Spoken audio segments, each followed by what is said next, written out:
Dave, I got to tell you about my family trip to Disney World over Christmas vacation. All right, yes. We had a fantastic time. We took a week, and my wife and I and my two sons went down to Disney World, had an absolute blast. We always stay at the Pop Century Resort, and it was one of those vacations that it was like everything went right.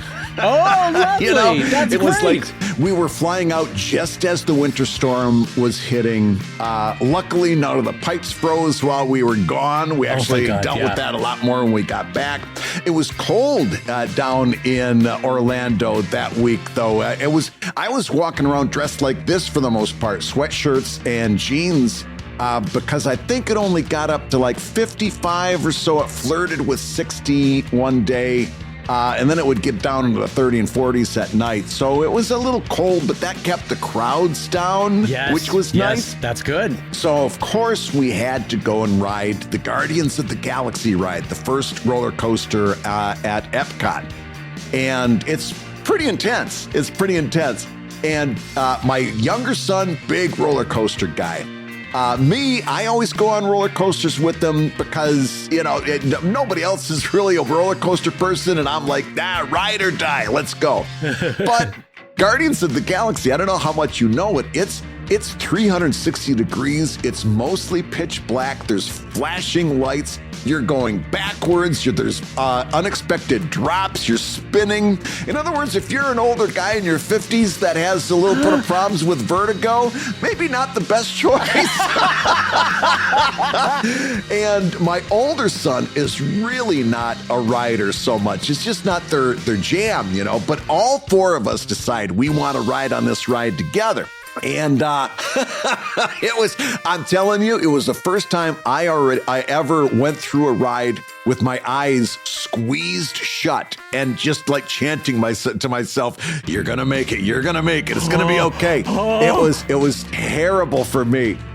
We get off, and me and my older son are walking these crooked lines, almost like family circus lines, dotted lines trying to find our way, towards the exit. And as we're exiting, my wife says, "Oh yeah," she says with a chuckle. "Fun fact, this is only one of two places in all of the Disney World resorts that have open-faced trash cans at the end of them." And my son whirls on her, which was tough to do at that point, and he says, "You're telling us this now?"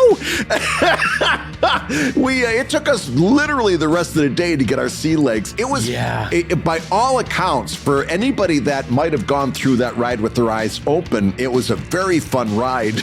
But holy moly, you couldn't tell it from me. All I can tell you is the music was excellent.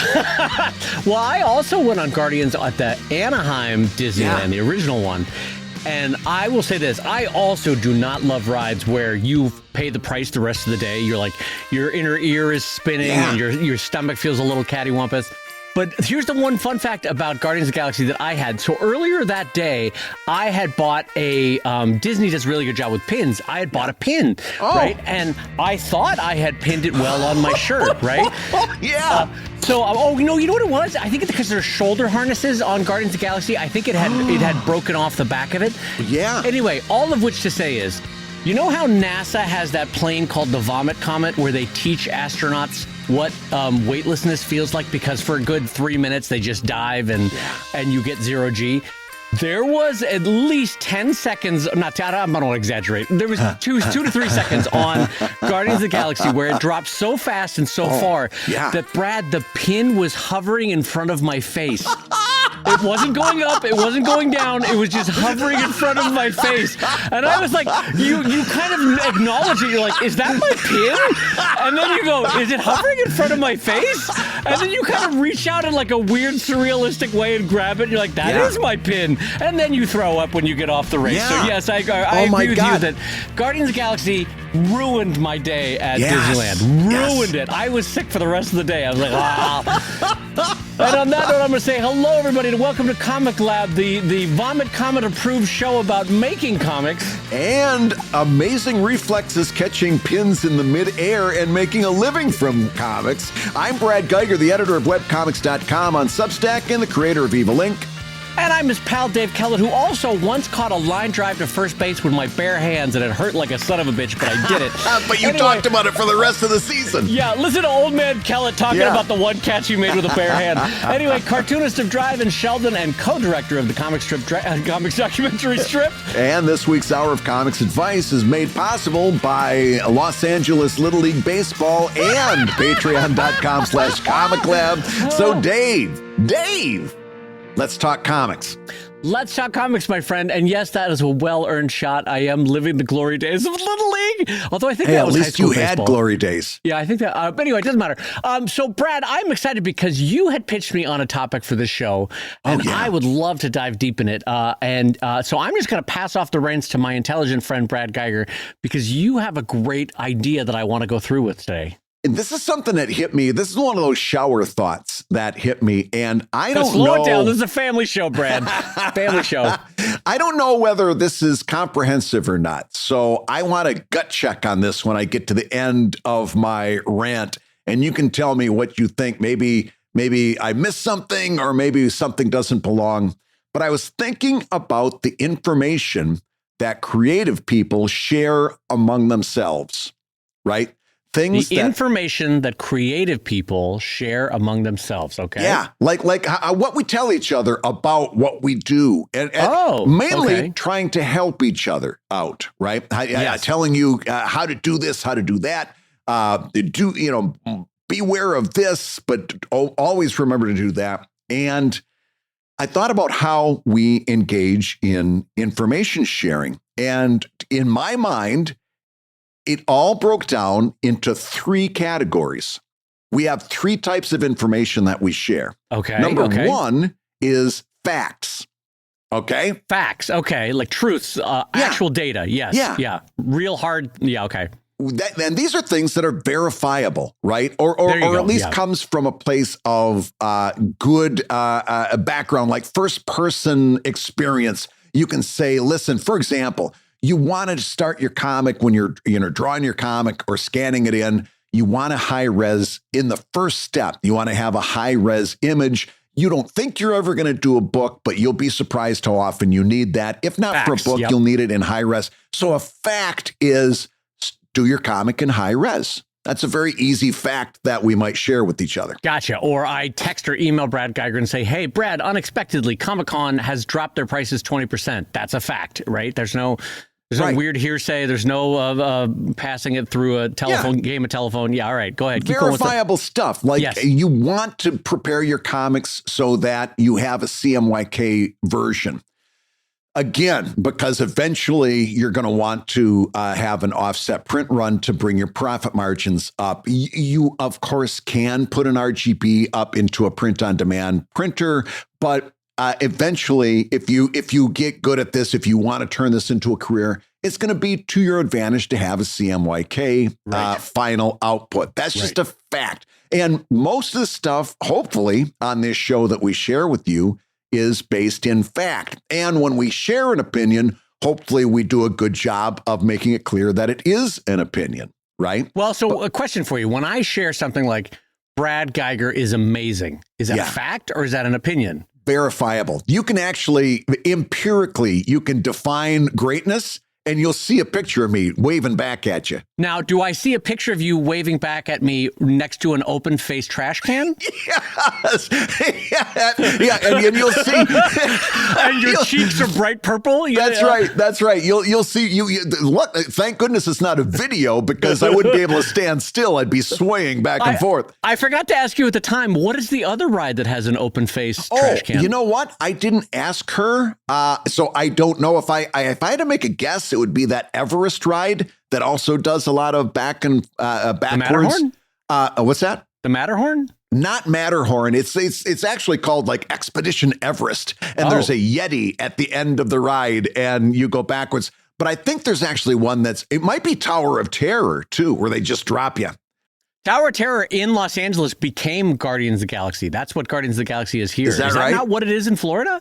Is it a No, I different think ride? I still saw Tower of Terror out there because we went to Hollywood Studios and I saw it. Maybe that's why mine had 0G, because mine was just constant ups and downs and ups and downs. Oh, really? I wonder if they're different rides. They might be, because this was not like that. Oh, mine was constantly dropping, and then you'd rise up and then dropping again. I hated it. Oh, anyway, But no, I'm not sure what the other one is. I'm sure my wife will know. I'll bring an update one back. last side note on Disneyland. Yeah. There is an account that tracks all the different kinds of trash cans of Disneyland. And I'll be honest, it's delightful because from an art design standpoint, you don't realize how much thought Disney puts into things until you see something like tracking all the different types of trash cans in Disneyland. The trash cans matching the world and land and area and ride that they're in. And it's amazing. And of course, you know, a lot of those, especially the ones that are outside on the concourse, you know that they're emptied from below.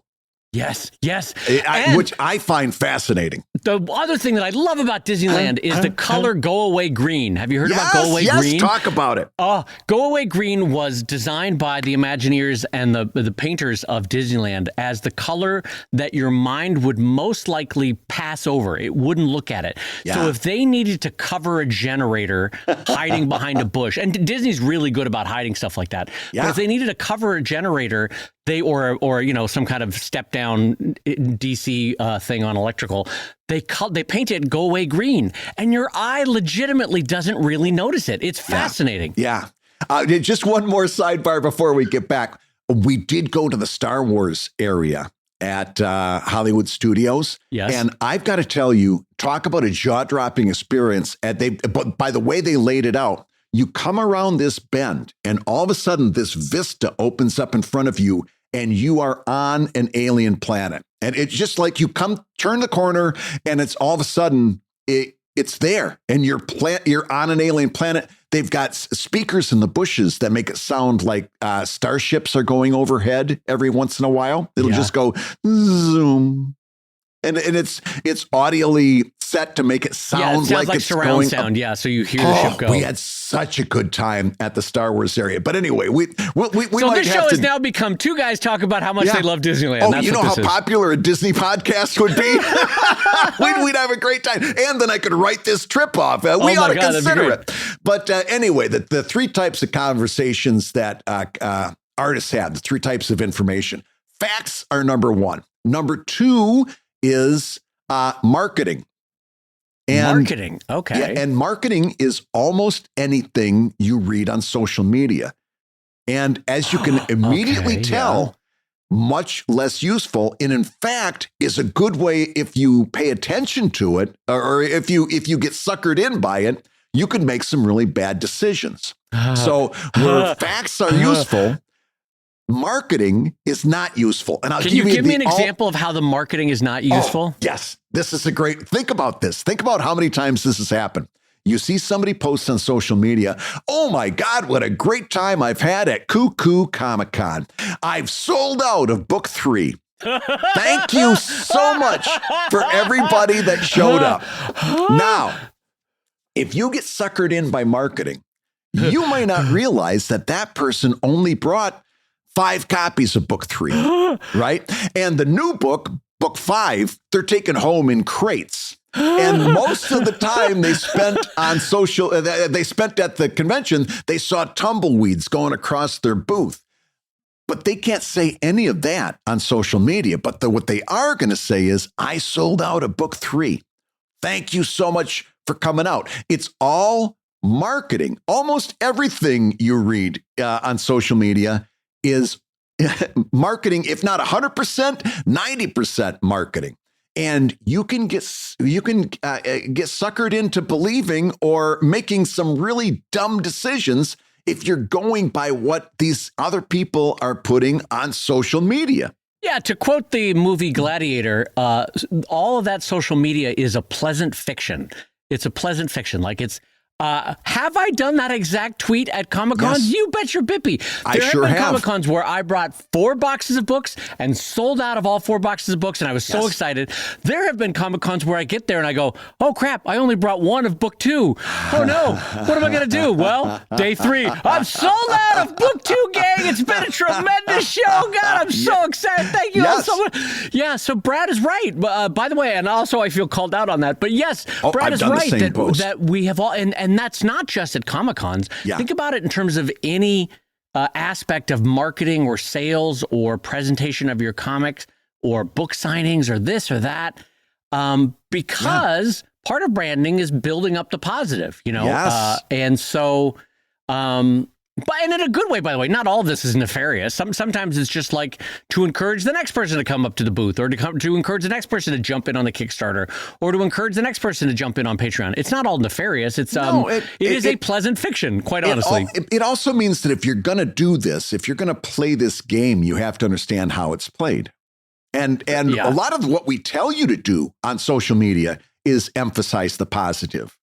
So you can't go into this and believe what other people are saying on social media. If you hear it on the podcast, then it's very likely that it's a fact. We're very good about sharing facts on the podcast. On the podcast, it's a fact. If you read it in one of our books, it's a fact.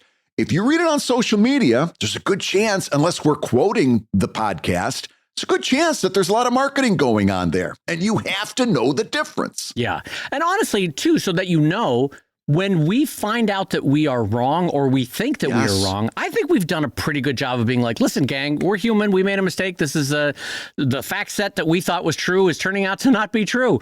But we spent an entire segment of the show last episode talking about all the times that we were wrong about stuff, and we were amazed that it wored, right? Yeah, that's true. We spent a big chunk talking about that.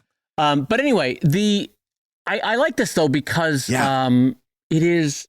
So the first set is facts. The second set is marketing and the difference between the two. By the way, marketing can include facts. In fact, it very often does include facts. It's often just disincluding unpleasantness. You know what I mean? The full fact. It's like when your grandmother calls and you've had a car accident and you broke 3 of your bones, right? Yeah. And what do? You focus for grandma so that she doesn't worry. You focus on like, grandma, I'm fine. I'm going to be great. Everything is okay. You don't sit here saying like, hey, I have to use my office wheelie chair to get to the fridge because I can't walk on my left leg. You just say, you know what, grandma, I'm eating, grandma. I'm doing good. Eating fine. Yeah. It's a pleasant fiction. And so, yes. Anyway, okay. So that's the second one. What is the third one? Third one is another one to look out for because it leads you astray every time. And it is herd mentality.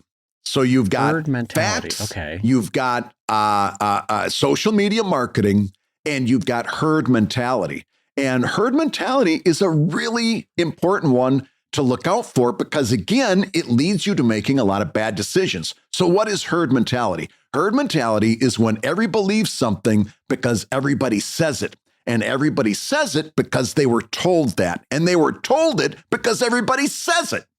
It's herd mentality. Yeah. And I'm going to give you the all-time, for 2025, the best example of herd mentality. And we've talked about it on the show before, webtoons. If you want to find a comics reader, if you're going to have a comic on the web, it has to be webtoons. Webtoons is the only place to find comics readers. It's herd mentality. Everybody says it because they were told it. Everybody was told it because everybody says it. And God, that's true. Not factual. It's not factual. It's herd mentality. It's not factual, especially in the sense that Brad and I have built really nice careers without ever dipping a toe. So yes, boy, that's a good example of herd mentality. I'm trying to think of another one where... there's been all kinds of... Well, you know what? NFTs for a brief hot second were that. For a second, yeah. Also, by the way, comic conventions. You've got to go to comic conventions to make money. And we've been railing about that. This is our 7th year doing the show, right? We've been railing about this for over 6 years, how comic conventions are not a very good choice for most of us in terms of making money. You've got to do the honest math and add everything up and see if you're actually making money. Are you actually doing network? All of those things that we talk about when we say you probably shouldn't be doing comic conventions. Yeah. Yet, if you go beyond this show and you listen to creative people talking to each other, they'll tell each other, you've got to go to comic conventions to make money, because that was true in the first part of independent comics on the web. 2000 through 2010 or so, it was very true. So we were told it, and we told it over and over again. Facts can become herd mentality, right?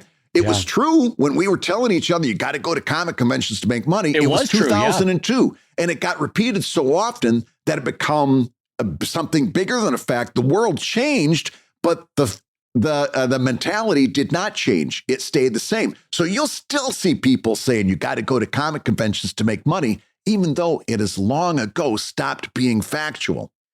And that's a big one, too. The fact set changing has also, in part, doomed traditional comics, because they still say, oh, well, you got to do the floppies and then you collect that in a graphic novel. Yes. Do you? Do you gotta produce this weird floppy, the price point of which is weird, the profit margin of which is weird, the chance for being destroyed is weird, the marketing of which is weird. So yes, in 1975 you had to produce a floppy. It was a great way to get a reasonably priced item into a young kid's hand, and then eventually in the 90s they learned graphic novels. But yes, in 1975, but that fact set is not true anymore. And so that's the exact same kind of thing where herd mentality can kick in. You're right. I would add one, maybe two more onto these, Brad, if you're willing. Let me hear. Yeah, because this is, like I said, I want to know whether I'm missing something. So herd mentality, like let's pick Webtoons. Everybody's saying, oh, you got to get on Webtoons. That's where the numbers are.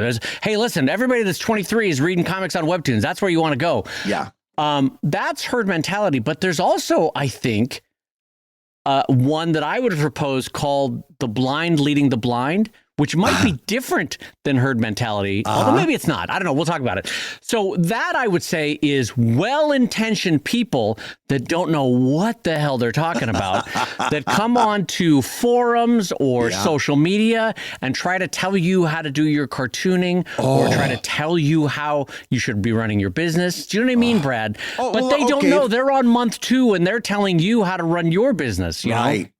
Okay, so I don't know whether to quibble with that, but I've got your example for you. It was that lady walking up to you, telling you that you needed to be in a sci-fi convention, right? She didn't know anything about what you were doing, but she had lots of opinions on what you should be doing with your time. You're not successful because you're not doing a sci-fi convention. And I'm sure she was well-intentioned. Right. She wasn't saying that out of spite to make you feel bad. She thought she was being very nice to you, I'm sure. I thought she walked away saying, I straightened that guy out. He's going to love the day that he met me. But it was well-intentioned misinformation from someone who didn't know what they were actually talking about. So what do we characterize that? Do we characterize that as misinformation? Do we characterize that as maybe not disinformation? Yeah, but blind leading the blind is a good. The malinformed? I don't know. The misinformed, or the first timer that's got the well-intentioned moron. Could we call it that? The well-intentioned moron. So, for example, let me extend this to myself. If I went up to Kirkman and I said, "Hey, listen, Kirkman, I've got 25 years in webcomics. Let me tell you how to run Skybound." You know what I mean? In terms of someone that has figured out how to use the graphic novel well, not floppies, but the graphic novel. Like, I have no grounds. I would be misinformed. I would be the well-intentioned idiot going up to Kirkman to tell him how to run Skybound. You know what I mean? Yes. So that's the equivalent of someone with 1 or 2 months or a year behind them trying to help. And again, with all good intention, trying to help out, but you're like, all right, sit down before you fall down here. Like, listen. And then I would say there's a 5th category, Brad, that you didn't mention, because we have come across these people maybe 3 or 4 times in our comics career. Yeah. And I would describe them as the bad actor. Oh. Where they do not have good intentions and they do not have good advice. In fact, they might have it out for you in a way that comes on in a Machiavellian way with all smiles. But I'm thinking very specifically a company we sat down with in the early 2000s for dinner where the guy got out a couple phones. Does that ring a bell with you? Yeah, that ring. And also there's one that's been in the news not too long ago for webcomics. We won't go into it. You can look it up yourself, but they got somebody to sign a contract. This person evidently maybe didn't look at the contract very well and ended up signing off a whole lot of stuff that they probably shouldn't have signed off on. But again, not blaming the victim there. This person that presented a crooked contract is the villain. Is a bad actor. Story. Yeah. So yes, there are situations where you're sitting across the table from a bad actor, as somebody that is malicious. They're trying to do bad things. Right. And keep in mind, these are people that are also in the world of cartooning, the business of cartooning, the art of cartooning. Right. They might be steering you wrong. And so... because it's to their best benefit to do so. Right. So what's the takeaway here? A couple things. One is... you are continuing to keep your head on a swivel. You're paying attention to peers and pros and seeing what they're actually doing, not what they're saying they're doing, right? Yes. And then you're sort of reading the tea leaves for what they're actually saying when they say certain things on social media, right? So if Brad goes to a convention and says, sold out of Evil Inc. Volume 2, it might be that Brad did bring 4 boxes of books and sold out, and in which case, bully for him, he had a great show. Yeah. It might be that Brad is trying to put a gilded bit of gold on something that's very faded. You know, it's in terms of making it sound better than it was. No, I'll go one step beyond you for that. Okay.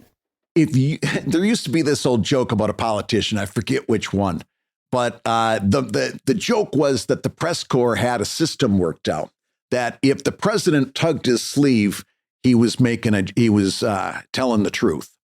If the president rubbed his eyebrow, he was telling the truth. The president tugged his ear, he was telling the truth.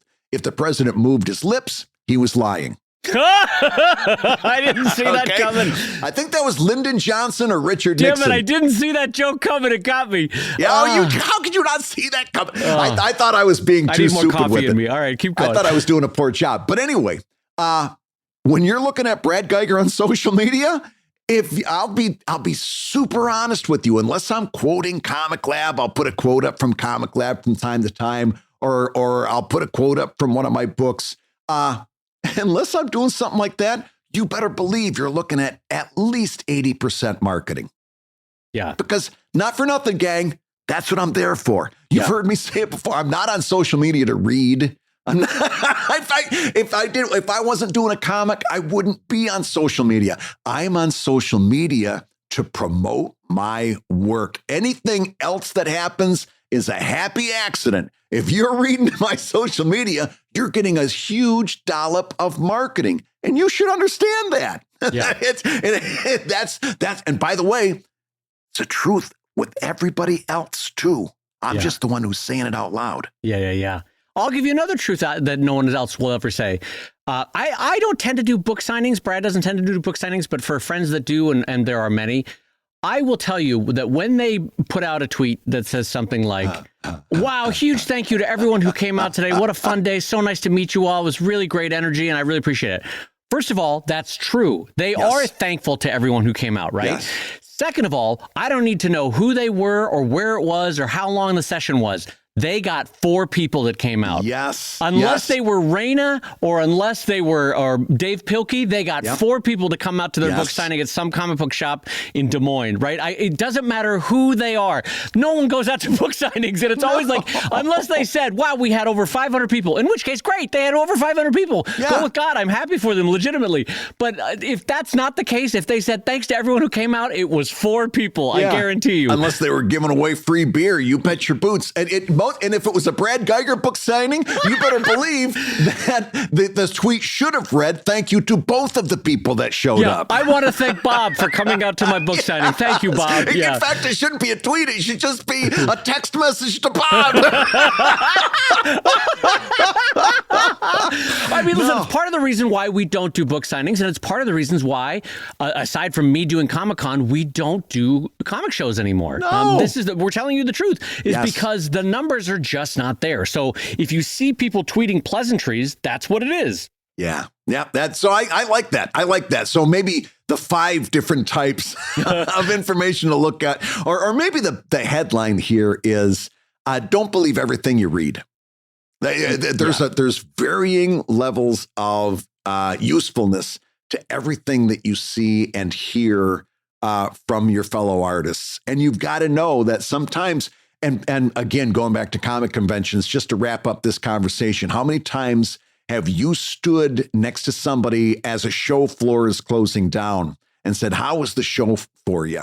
And they tell you how great it was. And you know for a fact, because you were watching them at the corner of the alley, that they did not have a good show. But they're not going to tell you that, right? Yeah. How many times? I've seen that happen plenty of times. God, that's really true. And but here's the thing. This is also, it speaks to why slowly over the years of your cartooning, networking is important. Yeah. Because people will tell you one-on-one or in small groups what they might not share ever with the world. Like, oh, that book that I did was a huge failure. Or, oh, that publisher really screwed me. Or, oh, you'll get facts that you would not get through herd mentality or through marketing or through, bad actors or anything like that. Yeah. Only in networking, one-on-one, small groups, building friendships and compatriots will you sometimes get those facts. Absolutely. Yeah, I think that's the takeaway. Hey, if you're listening while you work, take a minute to stand and stretch. And while you're doing that, we're going to tell you why you should join us on Patreon. When you do, you're going to get hours and hours of podcasts that we've recorded just for backers. And exclusive Patreon posts that go even deeper on Comic Lab topics. And access to our exclusive Discord server, which is a thriving community of professional cartoonists. So you can support the show you love and get tons of actionable resources for your own cartooning. And listen, if you can't swing a pledge this month, we get it. No worries. Yeah, listen, you can still support the show by rating us wherever you get your podcasts. Just leave a 5-star review and a few kind words. That, along with mentions on social media, is incredibly helpful. Now, everybody, let's talk comics. So, Dave, I've got an update. I've got an update for you. And I just have to share this because this has been something that was unexpectedly good for my mental health to do, especially at the beginning part of this year. And it happened, well, it's not that I didn't know it was happening. I knew it was happening. I'm going to be celebrating 25 years in comics on February 14th. Hey, by the way, congratulations. Yeah. That's great. Thank you. And I knew I wasn't going to do like a big book. We've joked back and forth about doing like the big 25th anniversary book. And I knew I wasn't in a place to do that. Right. And I also, but I knew I wanted to do something because 25 years is kind of significant. It's my silver anniversary, right?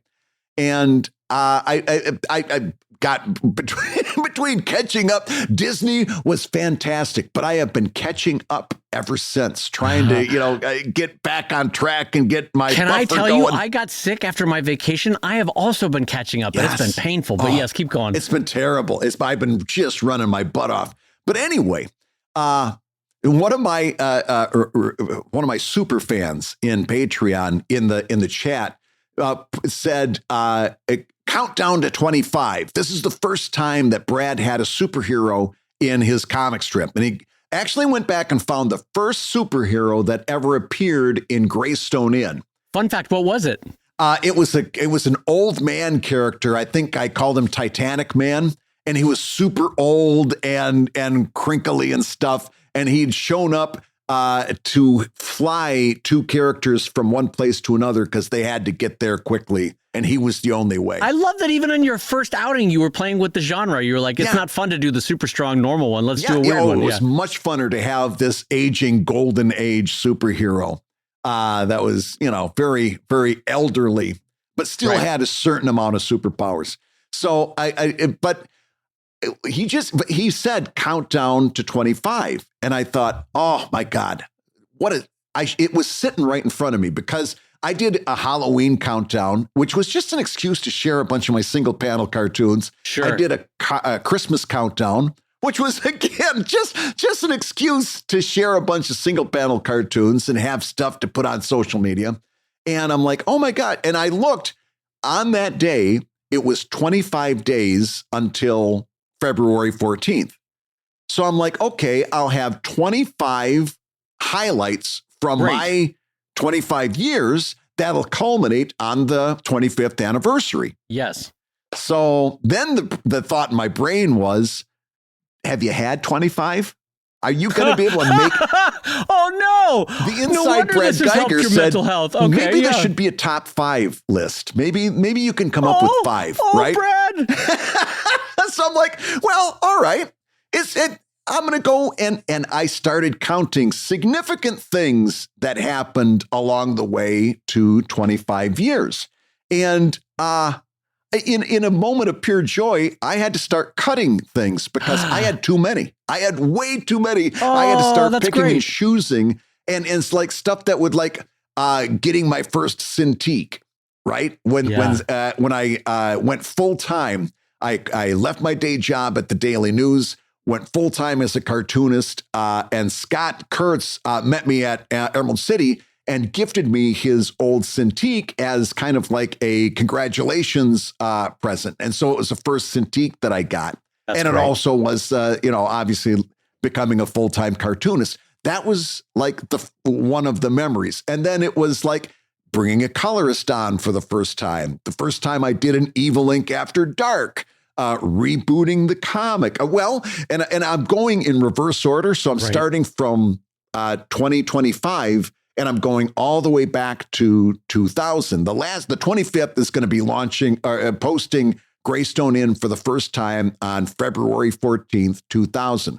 So, of course, my first one was launching Wrong Way with you and Kevin, right? That was something that was to be celebrated. And Comic Lab, of course, and I got into this. I went and I found dates for each one of them. Like the first date that I had for the first colorist, the first date that I did my rebooted, the first date that the first Tales from the Con appeared, the first date that I switched from ink to digital. I found the first digital comic that I did, and I found that date. So all of this stuff is in my Blue Sky, and I got to tell you, it's been great for my mental health because, honest to goodness, it's been a fantastic 25 years. I mean, not to sound overly saccharine, but I'm really happy for my friend when I hear that was good for your mental health. It really was. But by the way, what a nice gift to give yourself. Maybe I should do this as well. But you have had a wonderful, wonderful career. There's been a lot of stuff. I'm really proud of you and what you've accomplished. And I think if you were to pull 12-year-old Brad through time and show him all the stuff that you've accomplished in that list of 25, he would be so proud of you, you know? Yeah. So like, I'm really happy with all of this, just as a friend. I know this is a quick update, but I'm happy for you. This is really nice. You deserve this joy. Along that lines, it's maybe something that you might want to, like people listening at home might want to do for themselves. It obviously, it's not going to be 25, but to take and just do and come up with your own list. It doesn't have to be 25. It could be 5 if you just started out. If you just started comics this year, maybe it's 5, maybe it's 10. But to go through and remind yourself of your own career highlights so far. Right. Just to have, I'm going to have this kind of in my back pocket when I'm struggling to get certain things done or to dealing with writer's block. It's good to have your own top 10 or your top list of highlights the next time you're dealing with writer's block, just as a reminder that, you know what, you kind of made it this far. You're probably going to beat this one too. You've done it before and you'll do it again. Absolutely. Yeah. So it's not a bad idea to make your own list of highlights just to remind yourself that you had them. Again, I'm really proud of you and I'm really happy for you. I'm happy that it brought you the joy that it deserves. Thank you. So I will jump us into our next question, Brad. This comes in over at patreon.com/comiclab from John. And John writes, love the podcast, learning a lot from both of you. Thank you. I apologize if this has been covered in previous episodes, but here we go. I have a question about story pacing. beat breakdowns, and working with certain page counts efficiently. Yeah. I'm led to believe an event would occur on every I am led to believe an event should occur on every page to make you want to turn to the next page. But how do you manage exposition and tension without giving away too much? And just so you know, writing and dialogue are my current weak spots. Thanks in advance. Yeah. So, Brad, this is a great question for you, who I think does it particularly well. Yeah. How should we advise John on not letting your exposition and your tension reveal too much on any given page? Okay, so let's start here. If I'm advising John, the first thing I'm saying, just from what I'm hearing, and I could be wrong about this, but my guess is you're writing too long of a story for your first story. If you're getting into things like exposition and tension and all this stuff, it sounds to me that you've got like one of these, and we've seen this a lot, 100-page epic that you're working on, or a 200-page epic. If this is where you're at as a writer, I want you to scrap what you're doing right now and give me a 16-page story. Just a 16-page story with one conflict that gets resolved. And the things that you're going to learn at the end of doing that is going to help you extrapolate and go bigger. Then the next time, maybe you can write a 32-page. But I want you to start with short stories, because if you're getting tripped up by exposition and dialogue and stuff like that, my first concern, and by the way, we're going to talk about all that other stuff too, but my first concern for you is that you're taking on too big of a chunk. And I want you to scale back and just do that. Remember, and you can look the episode up. We talked about the Comic Lab Short Story Challenge, where we talked about following Dan Harmon's story circle and doing either, and I think that's 8 steps. And the whole idea was to come out with a comic between 8 and 16 pages and spend between 1 and 2 pages on each one of the steps, and just work on getting all the way around the story circle and solving and resolving one conflict. That's what I want you to do first. If I'm right about this, if you've got something that's much bigger, I want you to put that aside for a little bit and start with a couple of short stories, so you can kind of get your confidence and get your sea legs. And then once you've done that, then you can start to extrapolate. Again, we're going to talk about all that stuff later, but isn't it sounding to you like maybe he's taken on too big of a chunk for his first time? That could be. But I could also see him, based on this question, struggling with a 16-pager, because it sounds to me like the writing is the hiccup, not so much the length of the writing. Yeah. But I still co-sign what you're saying. Yeah. I will say this to John, which is, I'm only going to speak personally for a second, and then I'll try to broaden it out. For me, in my own mental framing of how I write, I don't care about making you want to turn the page. And I'll tell you what I mean. What I care about is, was this page satisfying? Yes. Was this page satisfying either on a humor level, on a character development level, on a big explosion or a fight scene level, or on an exposition level, story advancement level, plot advancement level? Were you satisfied about this page? And that attitude comes from having produced a comic strip, I think, for, at this point, 25 years, but at that point, 15 years, where I realized that you have to make each concrete unit its own standalone bit of enjoyment, right? So even though I am writing what will end up being, I don't know, 1,200, 1,500 page story for Drive, each page has to be satisfying. And here is my own mental construct of why it has to be satisfying. Think of a page turn like a fork bite in a plate, right? Like a chef gives you a plate, and you're saying, I've got to get them to want to turn to the next page. I've got to get them to want to put the fork back into the plate and get another bit of food. My attitude is saying, if you were satisfied with the last bite, you'll continue for more bites, you know? You'll keep turning the page. And so it's a different way of thinking about it, but that may be helpful to you, John, based on the way you're describing your problem is, I'm less worried about them turning the page and more worried about when they get to the end panel, that final panel of a page, are they satisfied? Was it worth it for them to have read that page? And if you listen to the show for any amount of time, you've also heard us say that on every update, something needs to happen. Something significant needs to happen, especially if you're posting on the web a long form comic. I think you need an entry point and you need to end on a place of significance on that web update so that people can, number one, understand what's going on, even though they might be dropping into page 12, and end on a moment of significance. Now, the first pushback I get on that is I can't put a fresh entry point at the beginning of every page, right? And that's when because you're doing what Spider-Man comic strip does. Remember we talked about that, where it's like every day is a recap. The first panel is a recap of the last day. You know, and it's very unsatisfying. And that's when I've always got it. Like if I'm doing one of my consultations and this comes up, I've got to pull back and say, you're making the classic mistake of equating a website update with a page.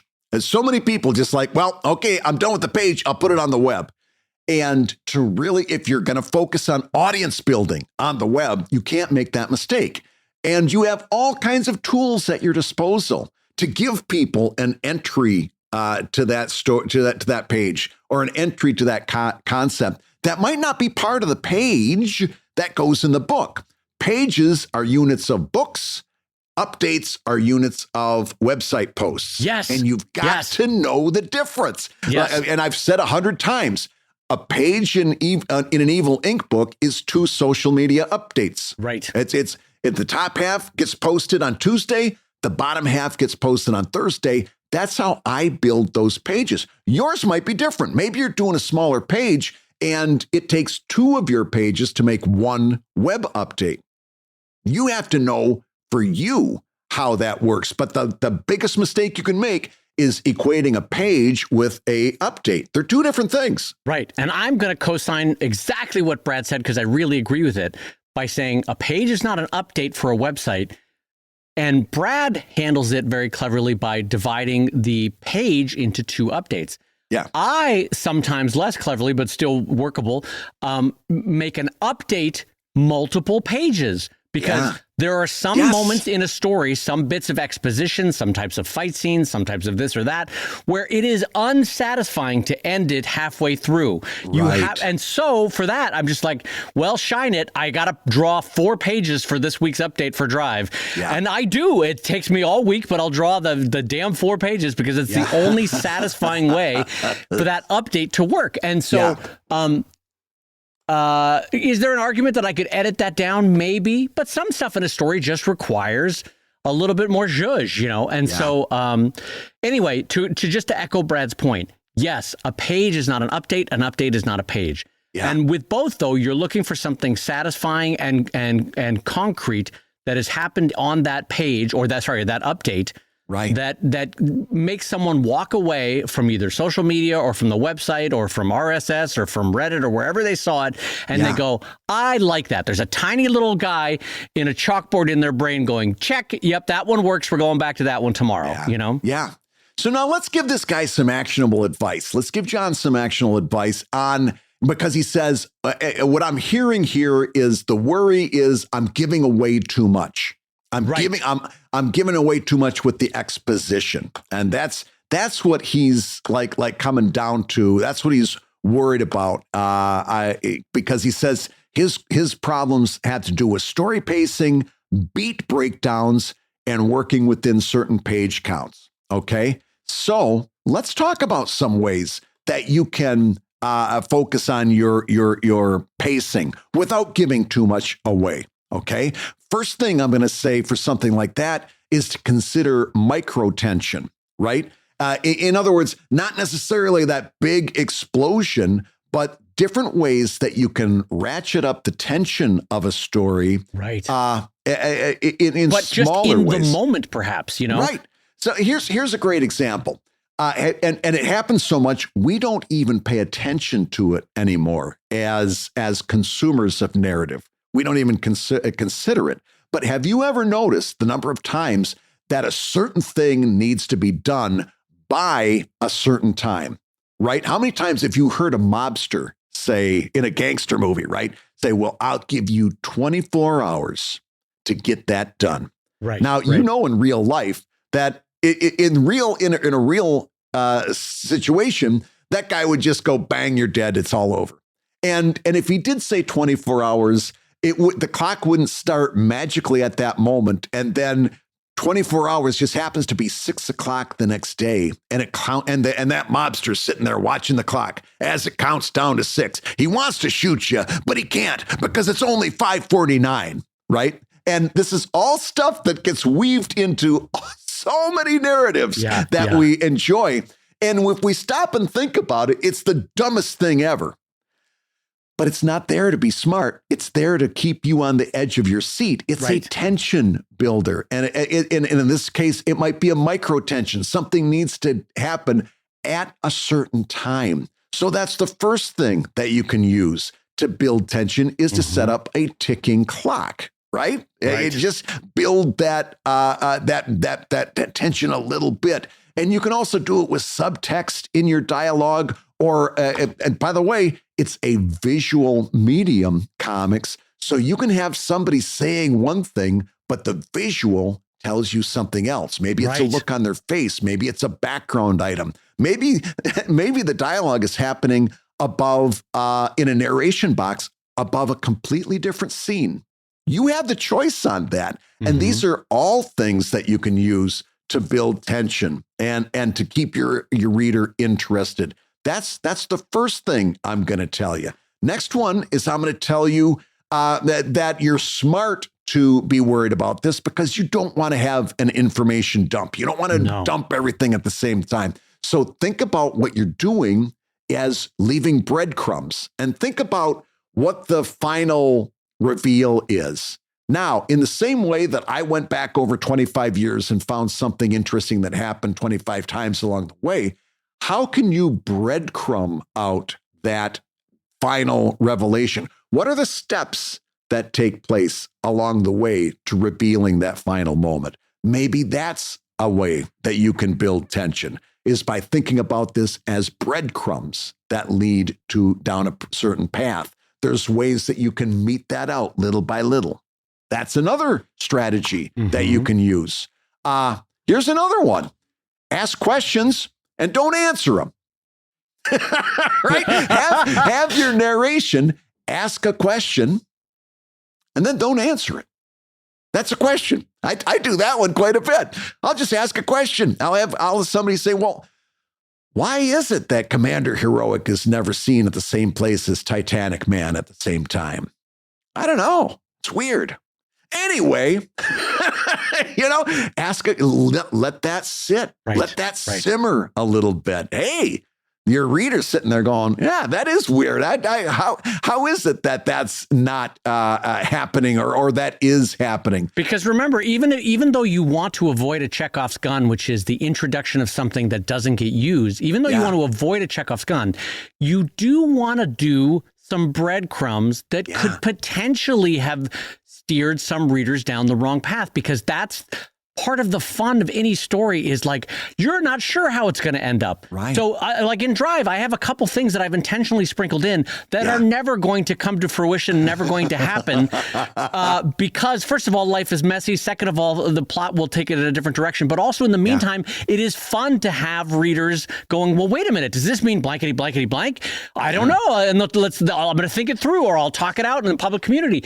Stay tuned. It's very much, it's not a false lead. You're not intentionally leading them down. You're just putting a breadcrumb that they could potentially invest with their own potential storyline, if that makes sense. So, I very much am in agreement with what Brad's been saying here.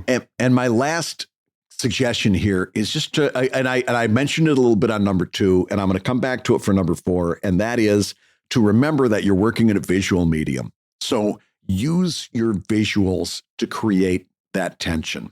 You have a choice in the scene. And if you have any problems with, or if what I just said put a big question mark above your head, I want you to look up something called Wally Wood's 22 panels that always work. Yep. And Wally Wood I will just show used it you. yesterday, by the way. Yeah, I did. I really did. I had a very it's Talking so Heads good. comic, and I was like, "This is no good. I gotta redo this." Something's missing here, Yeah. and that might have been tension in that case. Yeah. Wally Wood's 22 panels shows you all kinds of different ways that you can present a scene. And by the way, I've challenged people on this before, but there's got to be a 23rd. Yeah. It's got to be a 23rd. Like, just because these are 22 doesn't mean that there's not another one out there. This is not comprehensive. Nobody's actually come up with one that I thought was a suitable 23, but it's out there somewhere. The point is, you are working in a visual medium. Use your visuals to create tension. It's so overlooked by so many of us, but it's a great way to keep your reader tuned in. And I am going to end us on this where we began, which was Brad's advice, which is you may be in a spot where you have bit off more than you can chew at the moment. So I, like Brad, would say, you know what? Maybe try your hands at a 16-page story. Can't do 16 pages? Try 8. Try an 8-page story. Just get yourself used to the pacing of writing for this page or this half page or this 2-page, whatever your update is going to be. Get used to writing for that pacing. It will come to you in time. The pacing is not immediate. It has to be worked on slowly over time. Yeah. And doing an 8-pager or a 16-pager will help you ease into it. By the way, it could be a prologue. It could be a prequel that you won't show until you're done with Act 2. You know what I mean? Like, it could just be for you, but it's a chance to get used to writing for the page, get used to sprinkling in tension or making each page satisfying while you're doing it. A short page, as Brad advised, is probably the best way for you to go. Yeah, a short story. Yeah, I can't emphasize that enough. Is to work in manageable chunks. And I don't care whether you're a beginner or you've been doing this for years and years and years. Working in manageable chunks is important for whatever level you are. And for you, that might be a 16-page story. For us, it's a 1-hour podcast, and it means it's time for me to say you've been listening to Comic Lab, the show about making comics and making a living from comics. He snuck it in on me there. He snuck it in on me. He was the open-faced trash can to my continuing point is what that was. And I will say your hosts have been my friend Brad Guigar, the editor of webcomics.com and the creator of Evil Inc. at evilcomic.com. Not the first person to mention this face belongs in a trash can. And my friend Dave Kellett, the co-director of the comics documentary Stripped and the cartoonist of Sheldon at sheldoncomics.com and Drive at drivecomic.com. And the Comic Lab theme song is used with permission from Andy Creighton at theworldrecord.net. And this episode was edited by the ever-wonderful Matt Woodard of Woodsong Productions over at www.woodsong.media. If you love Comic Lab, you can rate and review the show on Apple Podcasts. You may hear your review featured on a future episode. And thank you for all those 5-star reviews on Spotify. If you haven't added your review, please take a moment and do that now. You are really helping us get this show out to a bigger and bigger audience, and that makes us happy. And Comic Lab is made possible by your support at patreon.com/comiclab. So we will go ahead and say that twice. Patreon.com/congratulations, Brad, on 25 years. Thank you.